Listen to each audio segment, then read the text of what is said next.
on, everyone. When it comes to the Lakers, we are getting constant just news, reports, rumors, speculation on all kinds of various trades. And it's happened since, the offseason, right? From the Pacers deal to the Spurs deal to going and getting Kyrie to the Lakers, waiting around for Bradley Beal or Damian Lillard, which could be a possibility, depending on how things shape up. Both of those teams, both Portland and Washington, are both really struggling right now. Do they decide to, hit the reset button, hit the rebuild button? And even then, something the Lakers could get. Obviously, Bojan Bogdanovic, that's a big speculation right now that's going around, and various others, right? Pretty much every team in the league at some point has had a link to the Lakers, and it makes sense. It's the Lakers, so obviously you get the headlines. Secondly, it makes sense that, look, the Lakers, they need to make a trade. They want to make a trade. They got these first-round picks that may be valuable. They got a bunch of expiring contracts, which not many teams have, especially to the level no other team has to the level that the Lakers could get to. The Lakers can get to like $80 million in expiring and basically long-term salary if they wanted to. And with all the teams that have kind of been speculated, one of the things that I could really see happening, and what I want to kind of just explore in this video, it's nothing serious. This is just kind of my own thoughts. And of course, I want to hear your thoughts and opinions, is a team that comes out of left field that we don't really know about. Now, again, almost all the teams in the league have been connected, so it's kind of hard to find a deal like that. And one that would be reasonable and make sense for both teams. But here are three that I think actually could make sense for both teams, and I could actually maybe see potentially happening. Again, just for fun, it's just a thought. This isn't like a report speculation. This is just clearly just like, hey, like here's outside of the box type of trade. So diving into the first one would be Portland Trailblazers and Los Angeles Lakers trade, right? So it's very simple.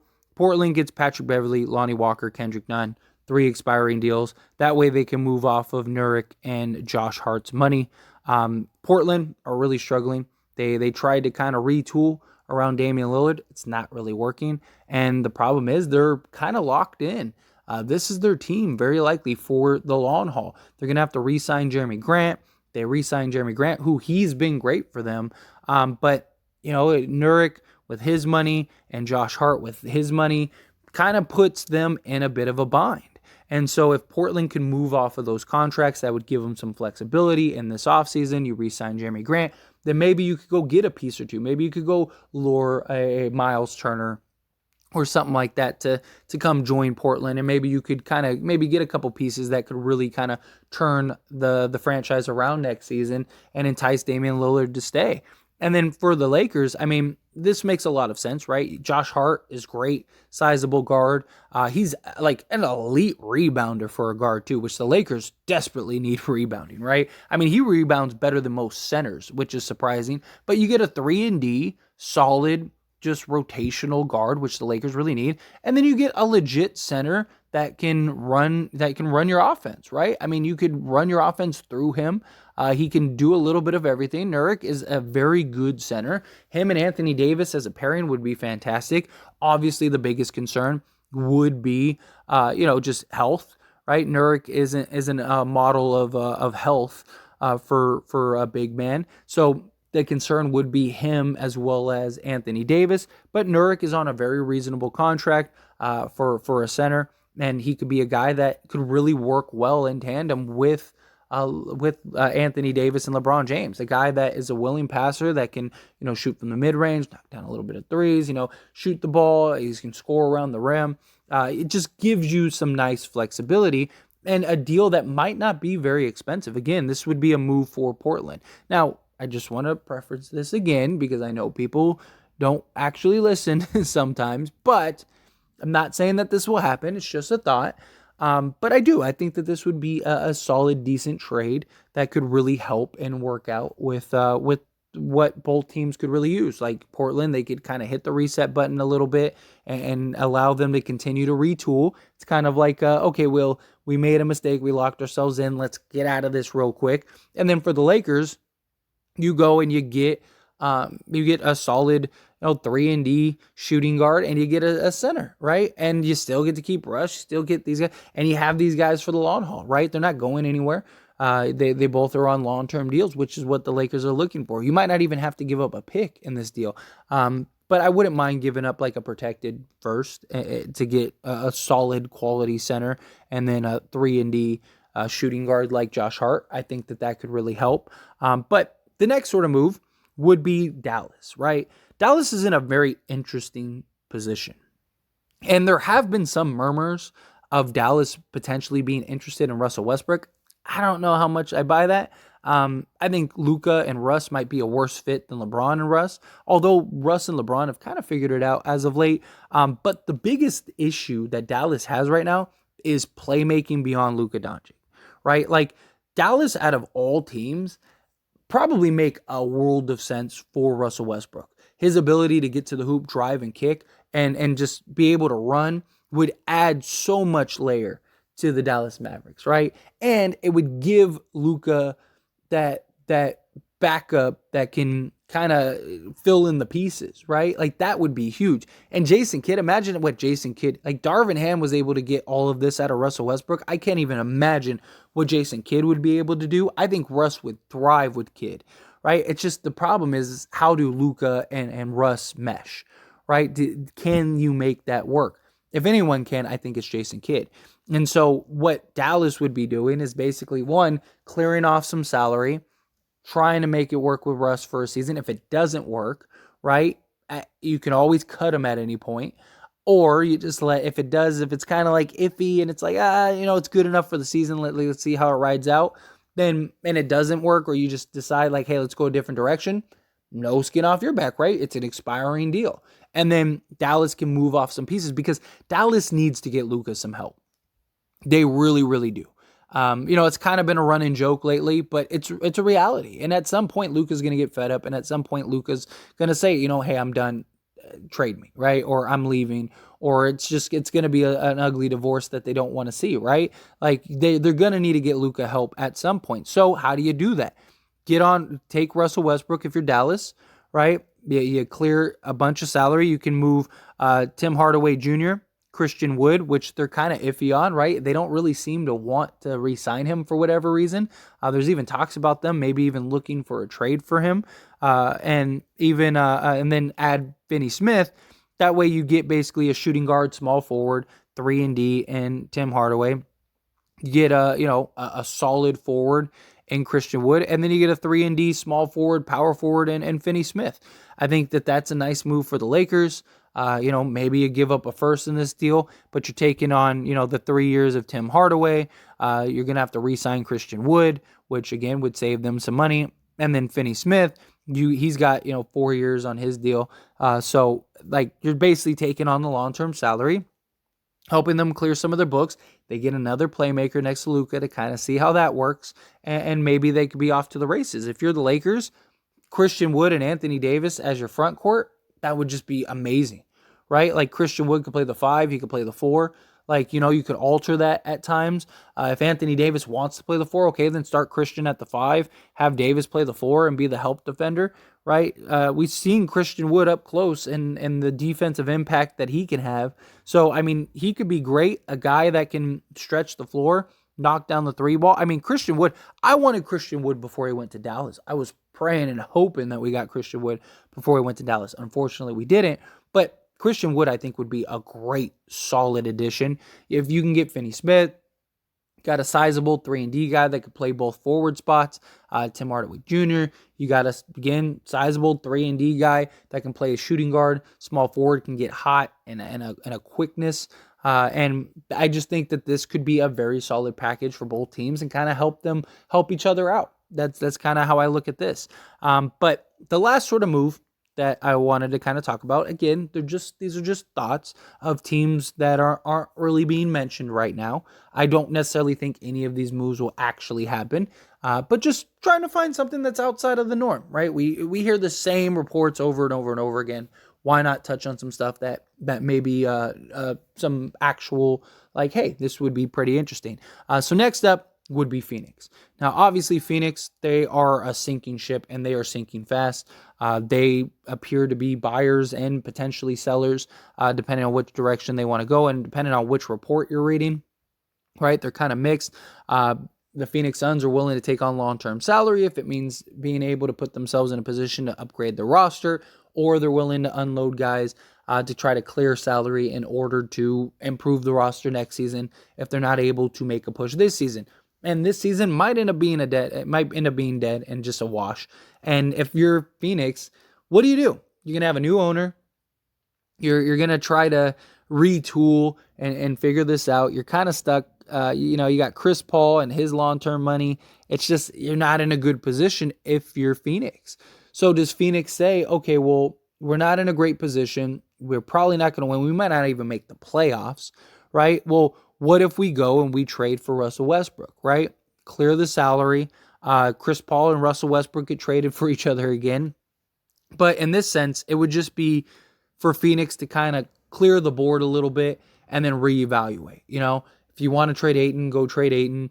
But if you can move off of Chris Paul's long-term money and then move off a couple other pieces, then I think it could be a huge benefit for Phoenix. And you could run Russ right now. You could test it out. It's not like they're winning right now anyway, right? So maybe you run it with Russ and see if it works. If it doesn't, cool, buy him out, let him go, or just let him go in the offseason, whatever. Free up that cap space. That could be very solid. And then for the Lakers would have to take on, Chris Paul, Jay Crowder, and then Torrey Craig. I don't think this is the worst thing in the world if you're the Lakers, right? Chris Paul gets to team up with his buddy LeBron James. Although Chris Paul hasn't been the same as he once was, still maybe as like the third option rather than like the second option. Maybe Chris Paul could be a lot more beneficial. And obviously his age, injury history, all of those things are of real concern. There's no doubt about that. But yeah, you get Chris Paul. This just seems to me like a deal that the Lakers would make. It really does. It's not my favorite move, but I just, the reason I even wanted to mention this is because I really think the Lakers could do it, or they would do it. Especially if you didn't have to give up picks or anything. It was just like, hey, we'll take on Chris Paul's long-term salary. LeBron James gets his buddy and Chris Paul. They kind of get to work it out. You got Chris Paul, LeBron, and AD. I'm not like the hugest on it. Although Chris Paul, if I'm not mistaken, his last year is only like partially guaranteed, and it's not much. It's like a couple million. So basically Chris Paul would line up with LeBron James and Anthony Davis's timeline.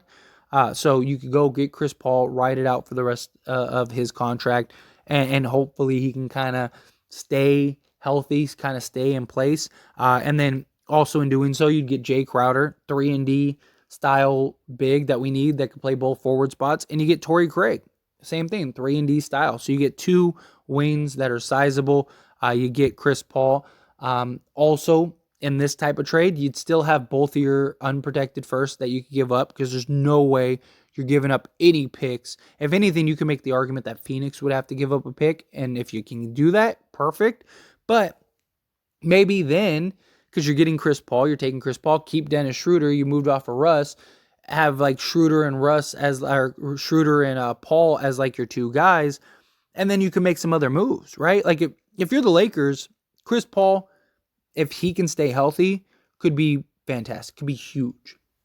It's also a guy that LeBron would really trust and may be willing to delegate and allow Chris Paul to make decisions, and also allow LeBron to actually play off the ball, which is what he's always wanted. Obviously, Jay Crowder and LeBron are kind of iffy, right? Like, would LeBron want Jay Crowder? But maybe you could flip Jay Crowder. Maybe you could add a third team. I mean, you could do that with any of these trades. Again, these are just fun exploratory trades just to think outside the box. But like, maybe you find a third team to take on Jay Crowder if that's the case. Maybe you could add him to like the Boyan deal or something, right? Because again, you'd have, if you traded Russ for Chris Paul, Torrey Craig, Jay Crowder, you'd still have Patrick Beverley, Kendrick Nunn, Lonnie Walker, and both unprotected firsts.